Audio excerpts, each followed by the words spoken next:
जसे की आपल्याला माहिती आहे, prevention is better than cure.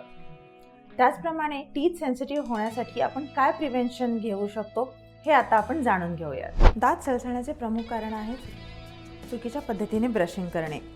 जर तुम्ही अधिक दाब देऊन ब्रश करत असाल, अधिक काळ ब्रश करत असाल आणि चुकीच्या पद्धतीने ब्रश करत असाल तर दातांचं इनॅमल खराब होतं, परिणामी दातांचं सळसळणं वाढतं. याचं दुसरं कारण आहे तुम्हाला असणारा हार्टबर्न किंवा ॲसिडिटी, ज्यामुळे जे पोटातलं ॲसिड आहे ते रिगर्जिटेट होऊन घशापर्यंत येतं आणि काही प्रमाणात तुमच्या तोंडातली ॲसिडिटी वाढते आणि या ॲसिडमुळे दाताचं बाहेरचं इनॅमल खराब होऊ शकतं.